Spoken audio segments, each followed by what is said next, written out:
All right, let's get Facebook in here and we're going to have a great time and a great show.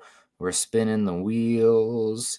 1 and 2. All right, welcome in, welcome in. It is Wednesday morning, the 22nd. It's time for an episode of Broncos for Breakfast. I am Nick Kendall, joined by Eric Trickle. Eric, it's good to see you again. A really fun time in the meet and greet this year. My biggest regret is I feel like we didn't get enough time to, hang out with each other. I know it was a heck of a journey for you down and back. Maybe next year we can convince Chad to kick it a day earlier, or maybe we have a pre-greet even as well that day before. But I already missed you guys. It's good to see you. I'm sorry that it was such a pain in the arse to get back home to Alaska. Yeah, I know, pain. Yeah, man, like it is with the meet and greet, like it's always awesome, it's always fun, but it's always like it always seems like a bit rushed and that we don't like always get a whole lot of time to hang out with just the staff and everything and just chit chat. Um which might change next year. I was talking to Chad about some ideas for that, and so we'll see what happens. But the meet and greet, it was awesome. The whole weekend wasn't awesome, but my time in Denver was. Flying back was a pain in the butt. I had to go from Denver to San Diego to Seattle to Anchorage, then back home. And every single flight, there was some sort of issue. Like, and even on the way down, on the way back, it was literally I had to get off one plane and run to my next gate to get onto the next one. I was sitting on the tarmac in San Diego for 45 minutes, and I just because they didn't have a gate open for us. Finally, we get up there. I had to run to my next gate because they're calling for final boarding by the time I get off my plane. In Seattle, I boarded and had to get off the plane because a dude was so drunk. He was creating being a pain in the butt, doing some really not good things on the plane. Sorry about that. And refusing to get off the plane. So 100 of us get off the plane, and then he finally decides to get off the plane. Then we get back on, and then we had to wait for what was said to be about 5 minutes for a ground crew. 30 minutes later, we're finally pulling out. Didn't get out of Seattle until almost 3 hours after our supposed start time, which caused me to miss my flight back home. So I had to sit there and talk to them about that. Fortunately, the next flight, even though it was 2 hours later, wasn't full, and they were just able to easily just transfer my ticket over. But it was a wreck. Like, I made this joke to my wife. Like I mentioned after the game on Friday night, and the thing is like I left the game early stupidly and should never do that. And I have been severely punished for it because of my travels home. Like that was God sitting there saying, "Ha ha ha, you deserve this." Yeah, karma for sure. I am sad I missed the post game live stream. My dad and I were on our own version of Planes, Trains, and Automobiles, and he's a Iowa guy, so walking 2 miles to Union Station to get on the train to then walk 2 miles home, and he was a wreck as well by the time we got back. But he was on cloud 9. He couldn't believe it. He looked at me after the tipped interception to Theo Johnson and said, "You ready to go?" I'm like, hey, let's just see the next drive. It does feel like it's over, but like if they score quickly here, we still got a game. Doing the math in my head, like it's not probable, but maybe we see something miraculous. And boy, did we. What a game. The best football game I've ever seen live, for sure. I don't think anything will ever top the Game 6 of the 2011 World Series that I was at with my old man. Unless, you hate baseball, but like it was an elimination game for the World Series. I mean, goodness. That was unbelievable. David Freese, shout out to you, buddy. But no, that was an unbelievable game, and gosh, Denver has a lot to work on, but they're surviving right now. I mean, I know everybody's kind of on cloud 9, and Denver first place, the AFC West. I don't know if this team is a contender. I don't know if they're middle of the pack, first team out AFC quality right now. I think the Chiefs are technically out of the playoff bracket right now. Texans have arguably a better defense than the Broncos. Those are two teams that are out. I think Chiefs are the first team out because of the head-to-head with the Jags. But yeah, this team has, because they're winning games right now and because they are making so many self-inflicted mistakes, there's so much potential still as well. So like it kind of feels like, again, I'll just use it's not exactly a 1-for-1, but the 2015 team, there was a lot of games where it's like, man, is this team even any good? Like the defense is obviously good, but going down to the wire, was it a walk-off win against the Browns on the road that season? I'm just some ugly games, but you're winning, you're staying afloat, you're staying ahead, you're giving yourself a little breathing room. You have time to build and figure things out. So that's a positive. And if not, I still think the Chiefs are the boogeyman in the AFC West. They're actually scoring more points per drive than any point in Patrick Mahomes' career right now, which, holy bleep, that's not great.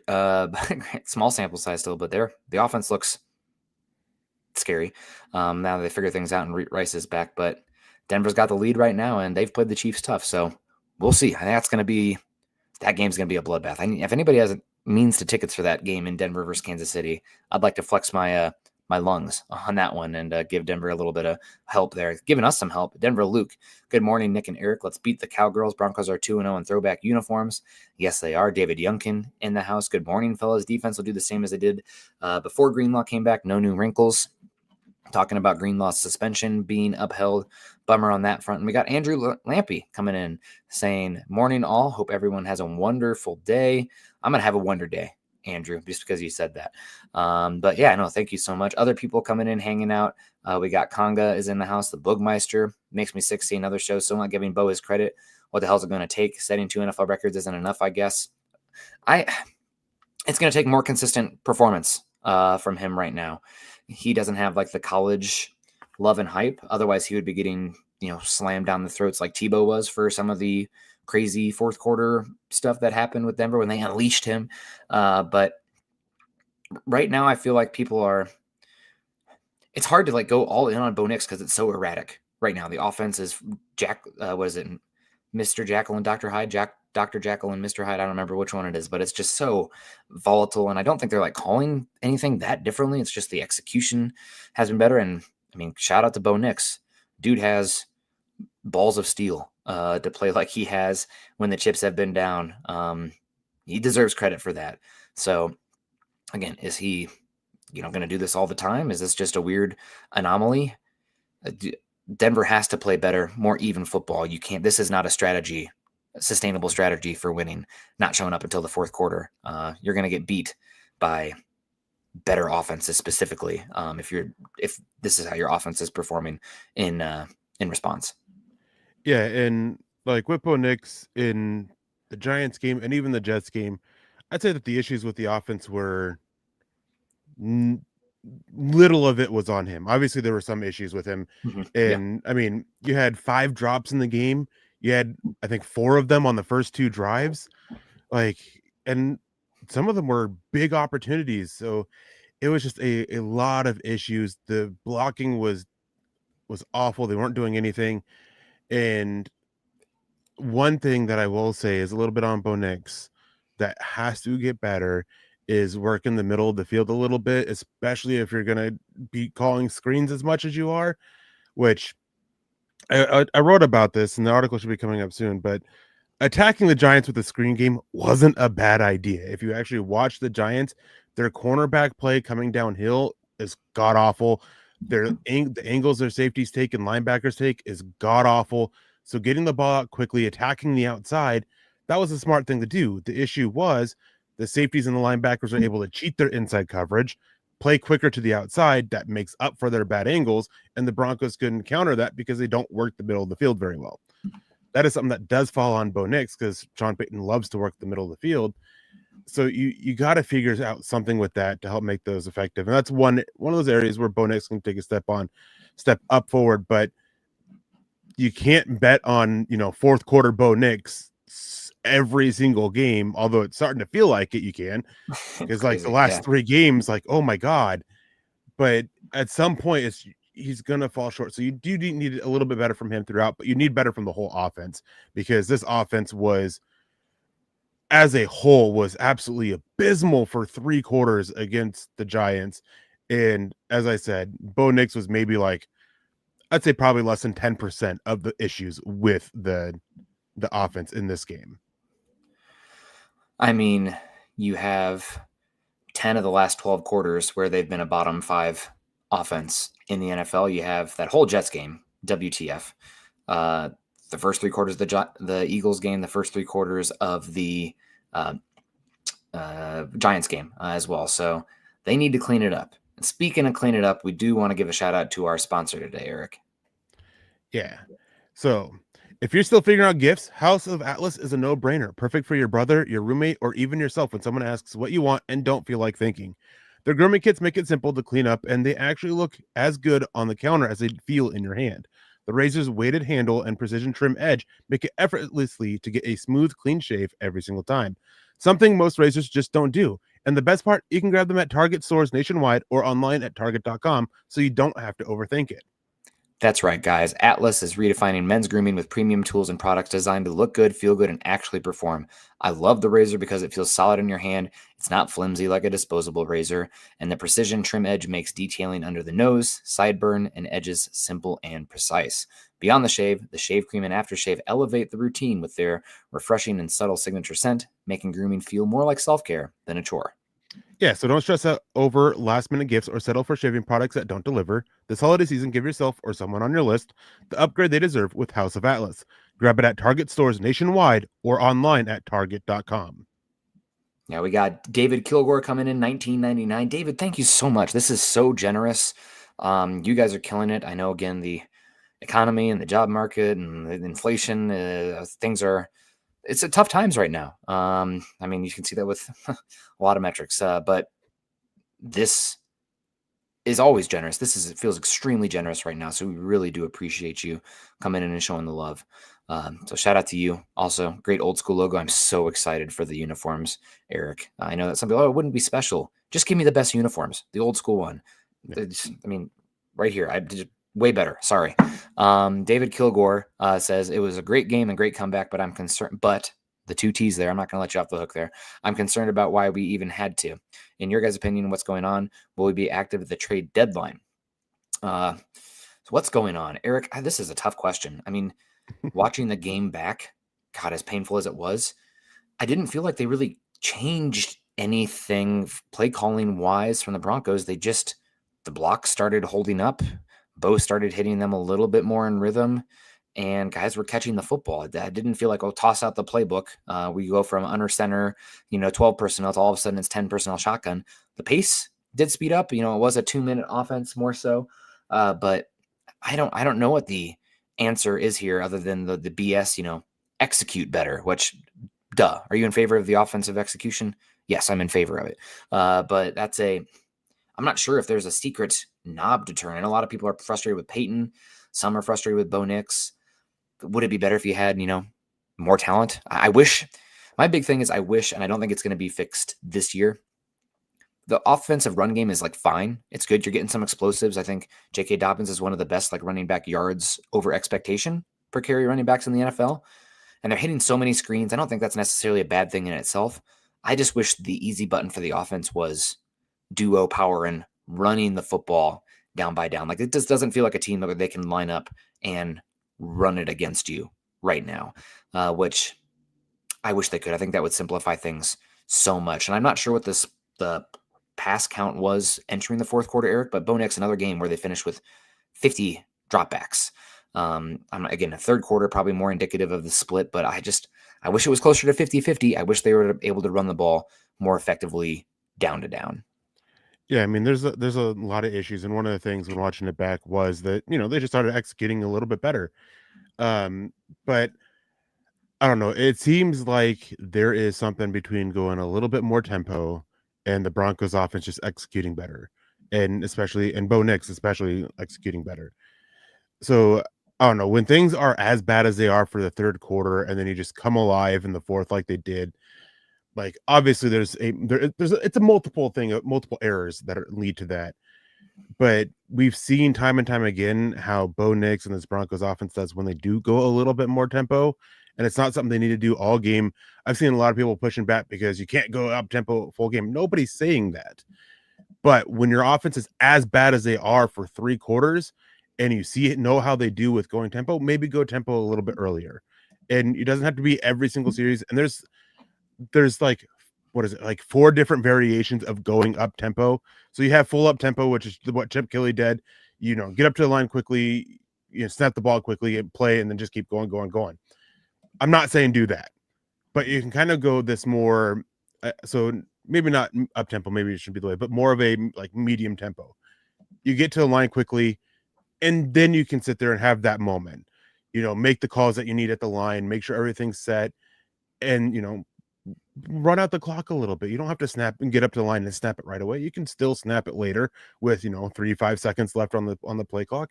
You can still do that and go this medium tempo because it still is effective in keeping the defense on the field and being worn out and not really opening up the door for it. And Sean Payton, at one point, I can't remember the exact quote, but he talked about up tempo being a double-edged sword for the offense because you can tire out your players. But that shouldn't be a concern for the Broncos with how much Sean Payton rotates his players.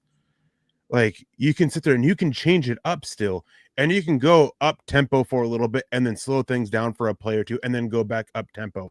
Like, it doesn't have to be you go up tempo and you stay in it all game long, every single play.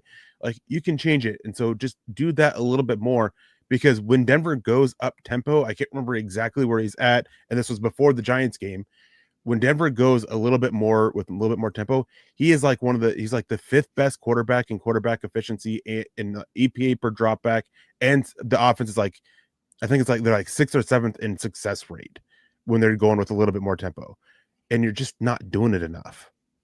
Yeah.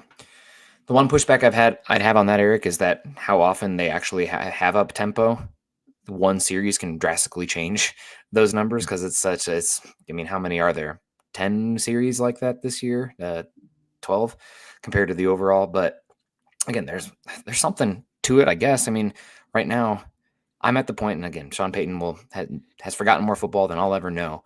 But there's a pretty obvious difference right now, and what's happening the first 3 quarters is not working. So again, this is just me being, basic Iowa fan. I wish Iowa could just get under center, or I wish the Broncos could just get under center and run the ball a little bit. And they're middle of the pack right now. It's not like they're terrible, but I just wish that was the easy button in the way to get out of it for Bo Nix. I don't know if, especially with some of the blocking we've seen on the perimeter. Shout out Troy Franklin, Evan Ingram, even Cortland Sutton. terrible blocking game. Pat Bryant, Nate Atkins, Bryant, even the good blockers had a bad game. They stunk on that one. I mean, Flott, he's not a good physical player. He was splitting those guys. What the hell is going on?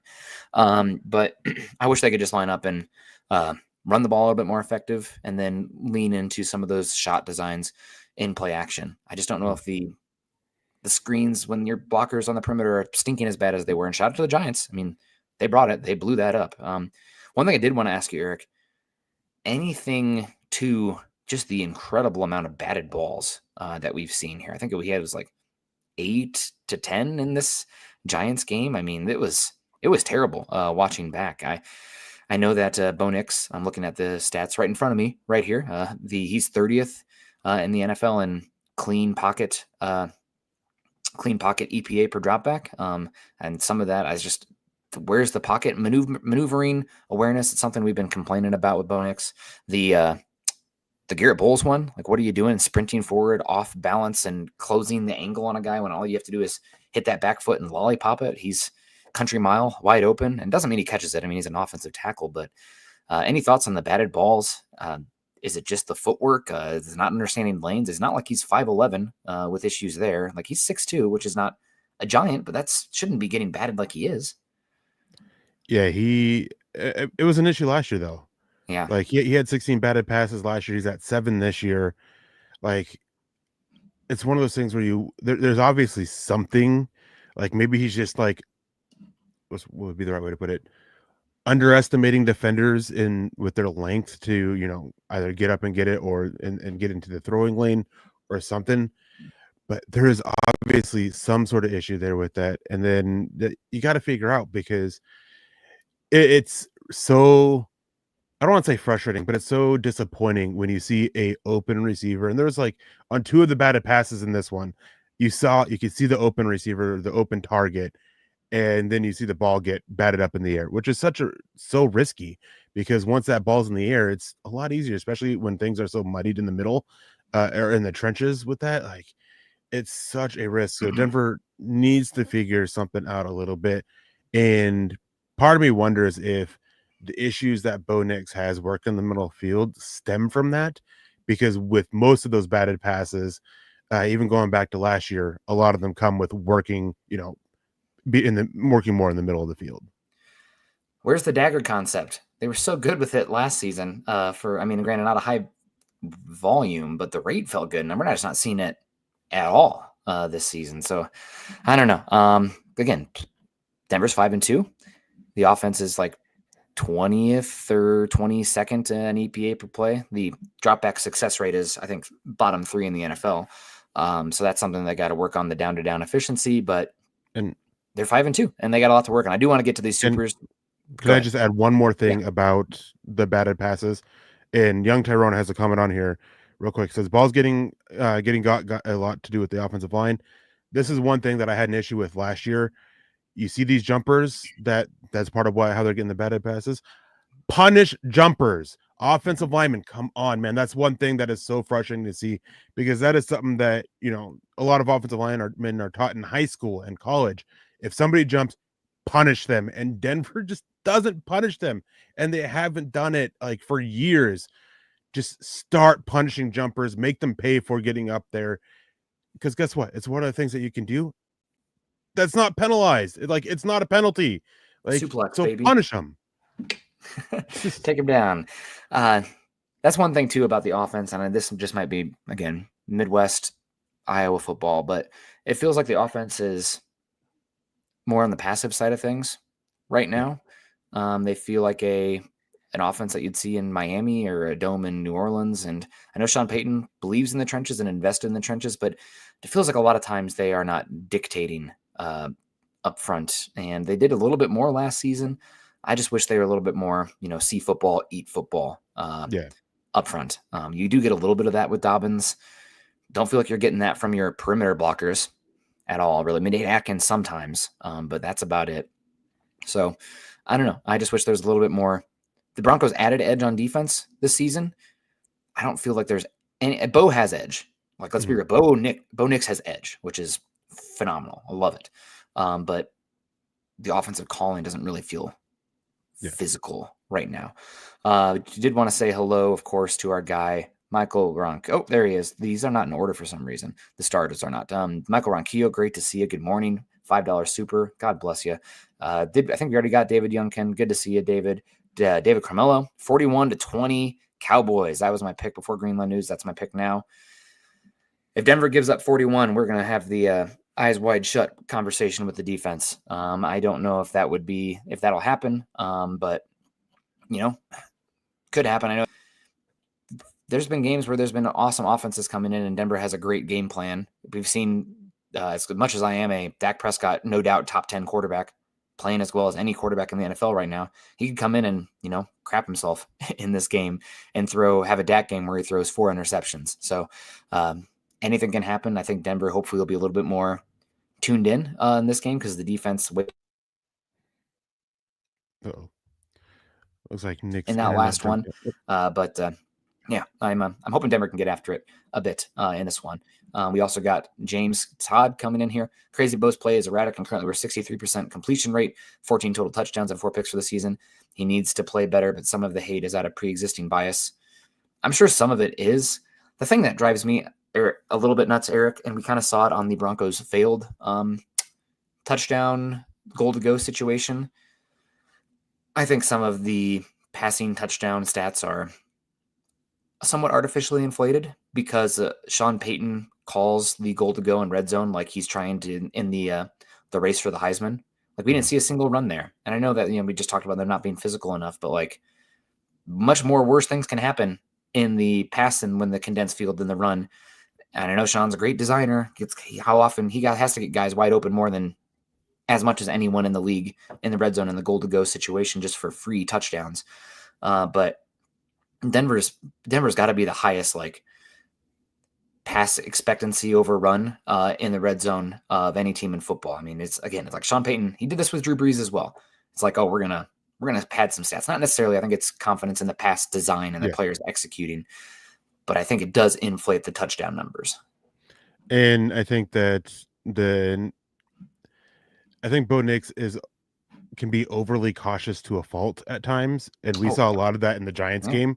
yeah, Like there was a play where he had space to make the throw to, I believe it was Trent Sherfield, and instead he eats a sack and just didn't want to take that throw. It was a risky throw, but not a terrible risk.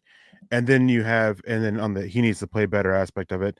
Yeah, I mean, it would be you got to figure out something with those deep shots. Like, I mean, what they hit two of them on late in the game, but you got to find more consistency for it with it because there's a lot of missed opportunities for it.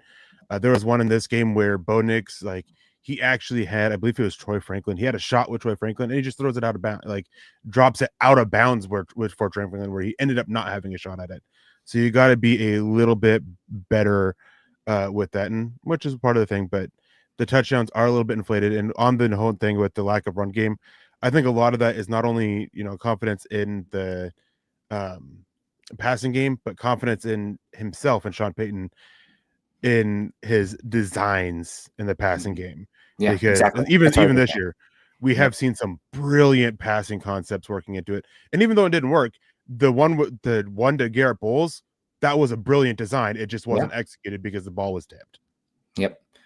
I don't know necessarily why he sprinted forward on that one either, because he changed the angle and made it harder and like Yeah. became off balance. As I don't know if he was trying to like draw in a defender by doing that.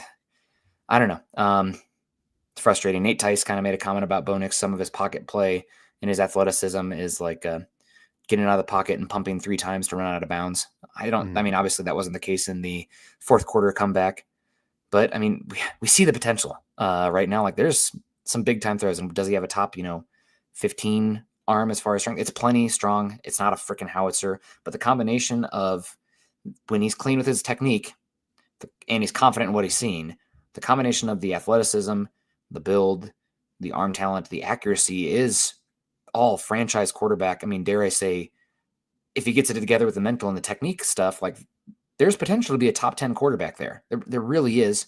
Right now, he's more middle of the pack, but there's reason to hope, and there's definitely not reason. And while we're critical of the actual play, there's so there's so much ability still here, and it's such a hard offense to run as well. So I know that some you're too hard on Nix or you're too easy on Nix, whatever. He gets the benefit of the doubt because we've seen the special, and he's got what it takes, I think, and not as anecdotal or stupid as it is, like the mental makeup, the intelligence, the heart, it's there. So we got David Kilgore. Will we be active at the trade deadline? I feel like we need at least a wide receiver, a tight end, offensive lineman. I still think we need a cornerback too. What do you guys think? Not going to make a move for a cornerback unless there's a crazy rash of injuries. Denver might have the best cornerback depth in the entire NFL. I mean, if anything, they'd trade a cornerback.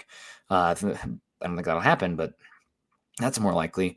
As far as defense goes, the only spot I really could see would be to add maybe another defensive lineman. But Wazirika is playing decent football, Eric, for like a Yep. third level. Roach has been freaking unbelievable. DJ Jones is having an incredible year.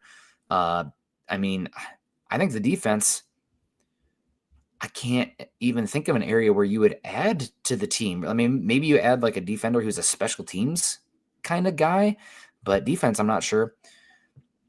Tight end's weird. I think that tight end wide receiver make a lot of sense. Eric, maybe an interior offensive lineman, depending on what you think of Power's injury. I know that we've been like, Adam Troutman's Peyton's guy. Troutman got like a massive decrease in snaps Mhm. this last week, I think. It's So been maybe there's, it's been decreasing over the last like 3 weeks in but they, percentage.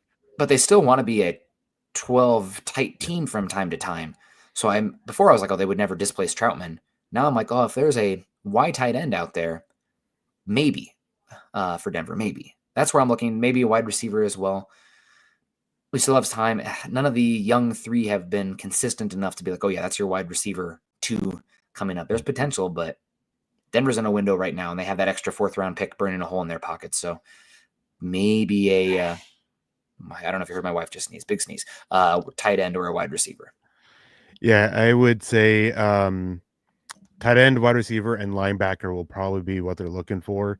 A linebacker who can really help on special teams, as well as provide some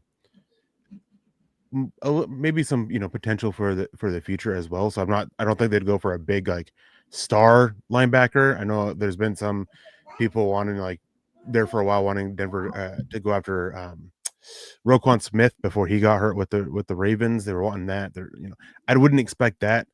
Probably like a guy who has some starting experience, but maybe got benched.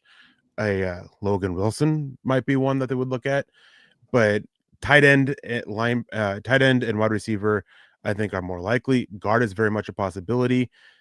Now, Alex Palczewski, he played fine against the Giants, but it was very obvious that is not comfortable playing the left side. He kind of resorted to a lot of his techniques to like he was still playing on the right side and being more of that right hand dominant instead of playing the left hand dominant.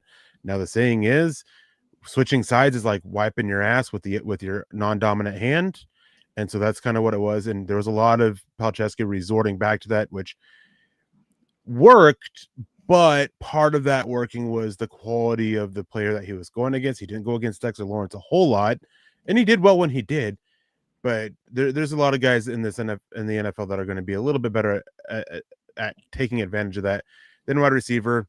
Tight end, you talked about Adam Troutman losing snaps. His snap percentage has been going down over the last few weeks. Nate Atkins, he's been emerging as that number 2 guy, and he's more of a hybrid. So he's more of that fullback instead of a true inline tight end. So that is one spot. I'm just not sure if there's anybody who can really upgrade, be enough of an upgrade for the room that is financially affordable, because the Broncos don't have a lot of wiggle room to work with. The only way they can really create a lot of cap room right at this point is by trading away Alex Singleton. Can't cut him because his contract guaranteed, so you'd still be on the books for it. That's the only way you can really make room for that. And then you're making a questionable linebacker room even more questionable, because Alex Singleton has kind of improved his play over the last few weeks.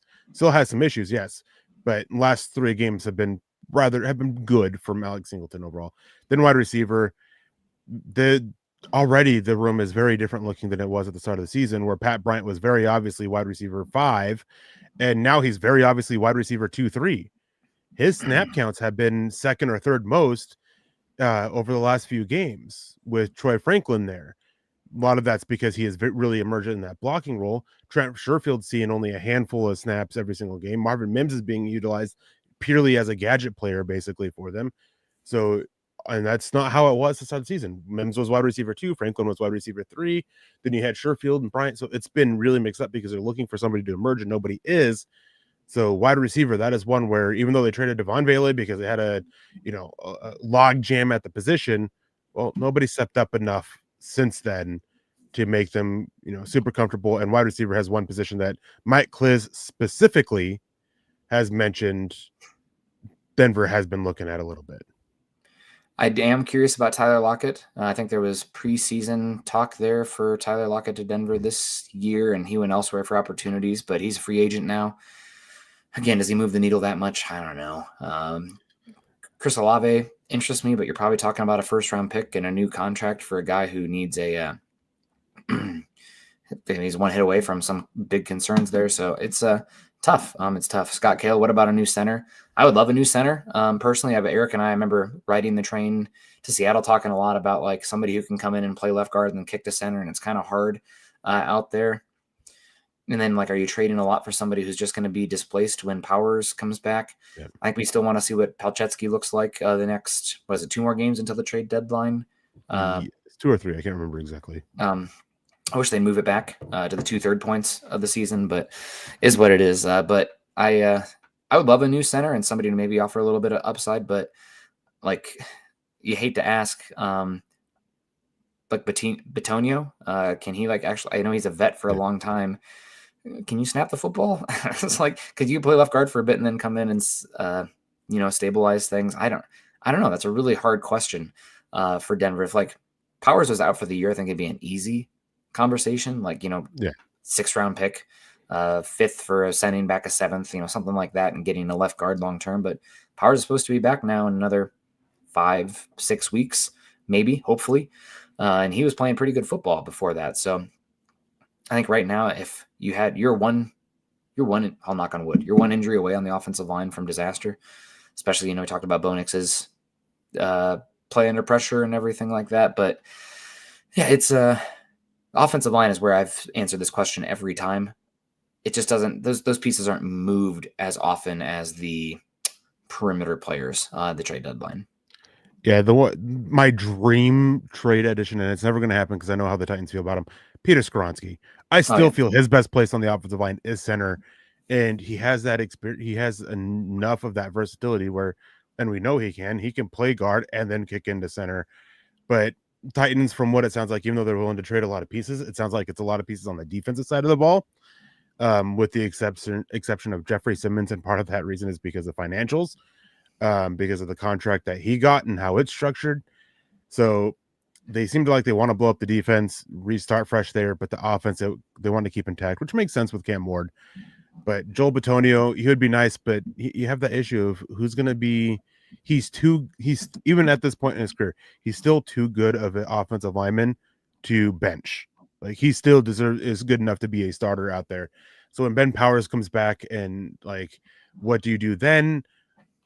I don't know if either one of them can play center, and that's as you said, it's a tough ask for either Ben Powers or Joel Bitonio, sliding one of them over. So it's a tough situation because there are not many guards out there who are who have that versatility to move inside, who the team is looking at moving, and they can, the salary stuff is workable. Like there's just not many out there that fit all those, if any. So it's very tough to do. Another option you can look at is like trying to find a right guard to do that and then move Quinn Miners over, but that's a lot more displacement of an offensive line than you want to do. And then hope that when Ben Powers comes back, then you shuffle that right guard back to center and Miners back to right guard from left guard, and then like just so much shuffling if you want to do that. But it makes it tough when you're looking for a guy to come in and start and be a high quality or even a good quality starter for multiple games, with Ben Powers coming back here in 5-6 weeks. And as you said, Palczewski, he'll get another shot at this. There was enough promise against the Giants that you can still bet on. And you just hope that he can play left guard like an actual left guard instead of a very obvious like right guard playing left guard. Hope that makes sense. Yeah. Shout out to Patrick. Lion Coffee sponsoring today's show, not unofficially, and sponsoring my life officially. So God bless him. Eric, I think you said you even drank coffee at sometime during your journey across country. So shout out to Lion Coffee. I need to fill up again here pretty soon. Ramon asked what about the wide receiver the Falcons let go? Former first rounder. You're talking about Ray McLeod. I think he was like a 6th rounder from Clemson. No, I guess there was like issues with the coaching staff and some personality stuff going on there. So I don't know, maybe, but I don't think, again, you're probably not changing things very much adding a player of that caliber. It's like just you add another basic hat, all right?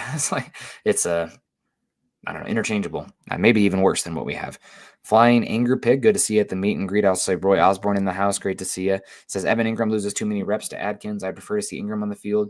For those frustrated thoughts, one of them's a glorified wide receiver at this point, and one of them is your best blocking movable piece that can be Y, F, or H alignment. So while they are tight ends, they are opposite ends of the spectrum of their roles right now. Honestly, all 3 of your tight ends are different in how they play and are utilized. The one that feels like there's a chance to upgrade is probably Troutman as that main Y. But I mean, maybe you just in general want to go to a different style of offense where it's more shotgun, 11 personnel that functions as 10. That's possible. I don't know if you really want to do that with Bo Nix and leave McGlinchey especially more on an island. I guess there's some games where you can do that. That's not really my ideal of what I want this offense to be. I'd rather be a little bit more physical and power oriented, which would be, Ingram out there in 12 personnel that functions like 11. But yeah, they're different players. Flying Anger Pig, just totally different roles. Yeah, and when we see Adkins out there, he's being used as that blocker, which Ingram's not, and we saw that against the Giants. There was one of those screens where Ingram was the lead blocker, and he absolutely whiffed on it. It was probably It was probably the second worst missed block on the screens that we saw behind one that Troy Franklin had. And that's saying something because it was a bad day all around for it. So very different players who do very different things for it. But I understand the frustration, especially with the fact that Ingram was brought in to be a playmaker for this offense. We haven't really seen it yet. And, we see those targets going to, Adam Troutman or Nate Adkins. And you just wish that it was Evan Ingram a little bit more because of, all the hype that was around him coming into it, which is a little frustrating, but just got to understand very different players that do different things. And Troutman and Atkins, they're getting those looks, those targets specifically because what Sean Payton was looking for in the play design with the role, wanted to sell blocking a little bit more with those guys than you can do with Evan Ingram. Yeah, and we got mailman Ossendorf coming in here. Met him and his lovely wife and kids at the meet and greet. Says he's normally a lurker, but shout out to him, our postman. He's had strong calves. I mean, have to have good lungs too, right out here delivering mail, walking around. I think he lives out in like Durango or something on the mountainside too. So shout out to you. You gotta have a good ticker. You're probably not much of a hiker, already having to walk all day for work. But I'm jealous. That's being outside all day. I'm sure there's some bad days with that as well, but really fun to meet you. Thanks for introducing yourself, and thanks for the super chat. Really do appreciate that. It was awesome to meet you. Awesome to meet everybody at the meet and greet. Eric, I know we're already supposed to be wrapping up here, but Dre Greenlaw is going to be out for this game, suspended, yelled something at the ref. Everybody's danced around it. Have you heard what he said at all? I've not gotten anything official. I mean, obviously is it threatened him physically to some extent? I think that's probably had to be what happened. For stuff like this, typically upon appeal, you get you win the appeal, unless what you say to the ref is extreme. And his suspension was upheld. They already went through the appeal process, and it wasn't like there was like no delay with the ruling on it. It was like right then and there. Typically, you get about a day delay as they contemplate it. No, from what I understand is they heard the appeal, and then the guy who made the ruling made it right then to uphold the suspension. So what Greenlaw said had to be pretty bad, is my assumption. I haven't heard exactly what it is, but yeah, it just goes back to with how quickly the suspension was upheld. You gotta go that. And I just want to go back real quick to mailman, and he kept asking me to do this at the meet and greet, so I'll do it here. Swag. There we go. I'll give you a couple swags. He kept asking me. He asked me a couple times at the meet and greet to give him one. I wouldn't do it in person, but I'll do it here for with the super chat. I'll give you an extra swag. Yeah, appreciate you guys coming in. It was really fun to meet all of you.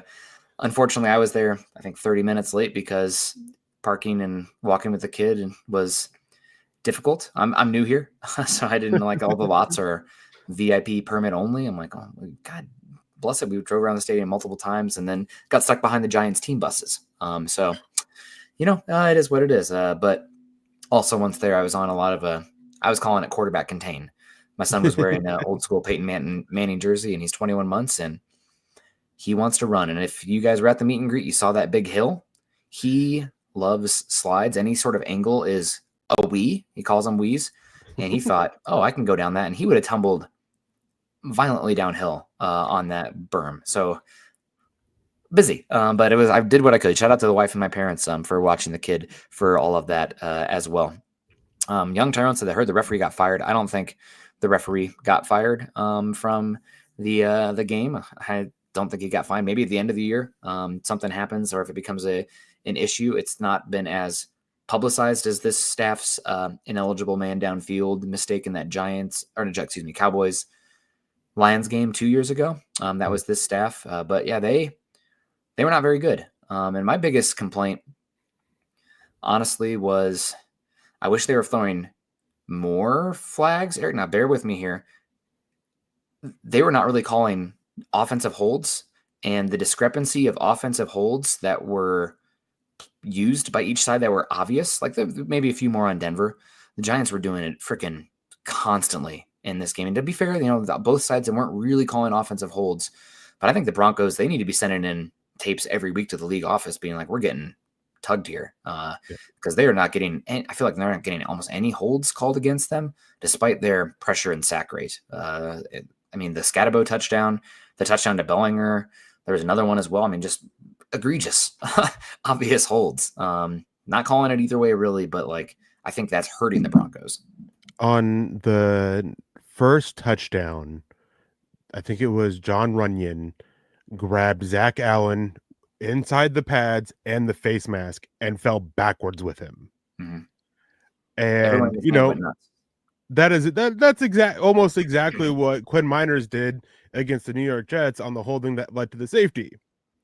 He had a hold of him, fell backwards with him, partially because he was getting bulldozed, and just dragged him down with him. So it is very frustrating. There was a couple on Illuminor, on Cooper. There was one really bad one on Nick Benito from Andrew Thomas. Yeah, and it's rough. And then you balance that out with some of the flags that were thrown on Denver. The Patrick Surtain offsides was complete bullcrap. Like that was just a perfectly timed one. And then the other offsides that they called, like that one was a little bit closer, but it was still a good time. The center is snapping the ball as they are crossing.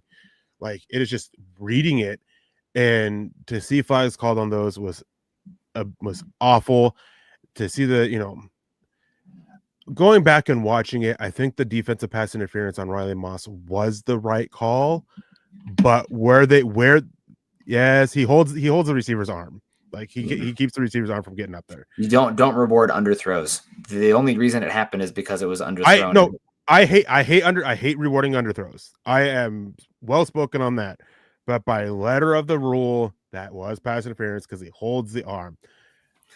But they still said it was in the end zone, and it wasn't. It was at like the 3-yard line that the momentum carried him into the end zone. But the actual pass interference happened at like the 3-yard line. Absolutely abysmal. And like just a couple other ones. And yeah, there were missed penalties on Denver. No denying that. But it just seemed very disproportionate for the Giants that I don't think that the refs are trying to do everything they can to let the Giants win this game. I don't buy into that. I don't think that I don't buy into the refs are trying to rig games for the NFL and all that stuff, that whole conspiracy theory. But this is one of those games where I understand why people feel that way. Yeah, they definitely felt biased. And Denver got away with some too. That Bo Nix first rushing touchdown, Evan Ingram could have been called for a hold. Yeah. It just, I think, disproportionately hurt Denver more in this game and just outright getting calls wrong. I disagree with you, Eric, on the Riley Moss one. I felt like the wide receiver impeded him and then hooked him as well at the same time. And they both have a right for the position of the football. If you watch it frame by frame, almost every play down the field probably can call pass interference. So the right call in my mind watching that is that there should have been a penalty on both. Okay. And they should have been offsetting. At that point, don't even throw the flag because this is happening. In that situation too, you're bailing them out.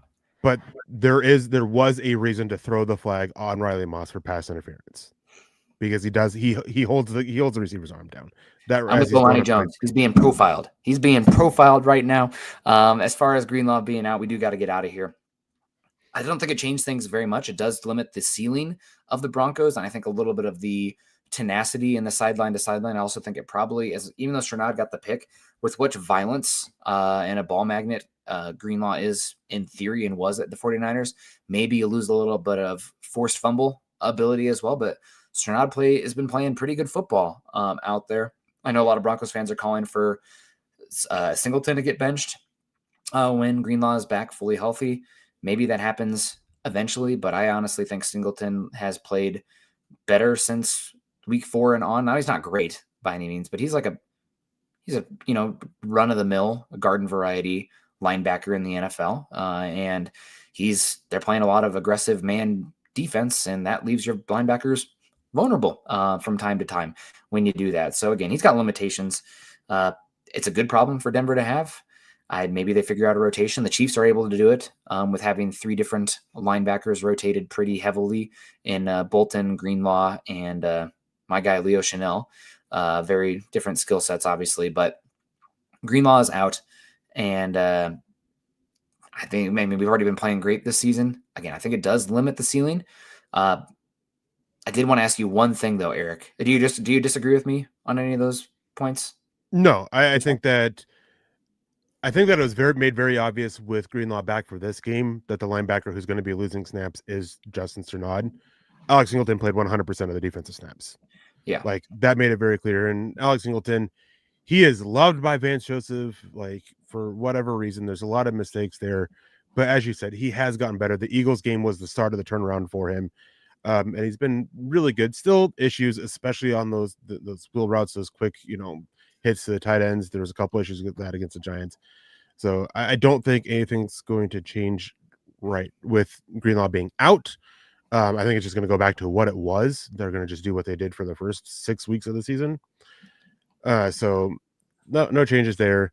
My question is, if Drew Sanders comes back, if or when, how much does that change things? Because the way that their inventors have talked about this leading up to this game, the way they envision using Justin Strnad with Greenlaw back is how they envisioned using Drew Sanders on defense. So that's what I'm curious about, what happens then. But until then, I think we're going to see a lot of what we saw leading up to it with Greenlaw out for this next game. And then when Greenlaw is back the week after, that we'll see kind of what we saw against the Giants, just with a little bit more Greenlaw and even less Strnad than we got. I did want to ask you, I got to get going. I got to drop off the kid at daycare here and get moving on my day. But what were your thoughts on Greenlaw? Have you had a chance to watch the game back? I know you had, planes, trains, and automobiles level, the mom trying to get back home for Home Alone situation, getting home from Denver. But I thought he looked, Strnad played a great game. Greenlaw does bring like just a hair on fire craziness. Maybe I'm being biased because, yelling, I'm going to freaking kill you to the I don't know what he actually yelled. Don't quote me on that, but something threatened him physically, sounds like. I love that from the linebacker a little bit. My favorite defensive player back when I was a little kid was Romanowski because of that, unhinged ability. Found out later, he's kind of a POS, but you like that guy on your team when he's playing. But what did you think about Greenlaw's plays? A quick one because I do have to get going. Yeah. So doing my player grades, going over the game and everything like that, I was a little bit surprised. If it wasn't for the play with the interception, Greenlaw would have been the highest graded defensive player. Like he just lost out barely to Justin Strnad because of that interception play. And like he was great. There was a couple issues, like I think on his first 4 snaps, there were 2 issues that he had. One of them was a big play outside where he had the outside coverage and he was just late to rotate. And then there was one against the run where he just hit the wrong lane and got in there and just got caught up a little bit. But outside of that, his impact and it was outstanding, and it showed up in every phase. He had a big hit on Jackson Dart. He had another play where he got a pretty good pressure on him, made a couple good plays in coverage, did really well against the run, working outside. Like he showed why there was so much hype around him when he is healthy. Like he had that good of a game coming back and only played, I believe, 20 snaps. I think that was his snap count limit. There was 20 snaps, and he hit it, and he had an impact, I would say, on probably 12, 13 of those plays, a positive impact on those. Man, yeah, he tenacious player. Yeah, you can't be stupid at the same time. Thanks, Fontes Perfect, for AB being out in that game. But yeah, appreciate you guys. Fun day. It's unfortunate Greenlaw's out, but Denver's, back to status quo, I guess, on that one. And luckily Strnad's played well. Having Malcolm Roach back also, I think your eyes lit up when I mentioned that, Eric. He's been unbelievable in these 2 games. It's just that not only that, but DJ Jones, I went back and I watched some of their games last year. They look like quite a bit better against the run, both of them do, than they did last year. And it's just mind-blowing. And then also that, watching them and watching how Zach Allen played prior to Malcolm Roach coming back and since then, it's very clear that they have this rotation on this defensive line, and it just becomes more effective when they're able to use all those pieces. And Malcolm Roach, man, he looks unbelievable. He looks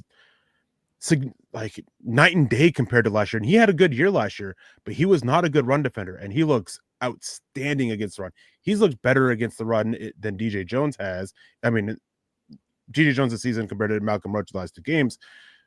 And that's saying a lot because DJ Jones, he he was more middle of the pack for me last year, and a lot of the analytics point to him being more middle of the pack last year's run defender. This year, he's been about top 10. Malcolm Roach, the last 2 games, has probably been, top 7 of a run defender on the interior. Like, he's just been so outstanding. Yeah. Awesome. Fun show today. Shout out to all the super chat folks getting in here. David Kilgore, of course, Andrew Lampy, Michael Ronquillo, Denver Luke, David Youngkin, David Crumlow, James Todd, David Kilgore twice, Flying Angry Pigs, Mailman Ossendorf. Good to see you. Really fun to see you guys live. And also make sure you guys are following Eric and I on Twitter. Follow us at Mile High Huddle. Also follow us at Eric Trickle and Nick Kendall, MHH. We're over at Facebook.com/Mile High Huddle and Facebook.com/Mile High Huddle Pod. And as the ticker says there underneath, please subscribe, like, and share. You guys have a great rest of your day, Eric. Glad you made it home.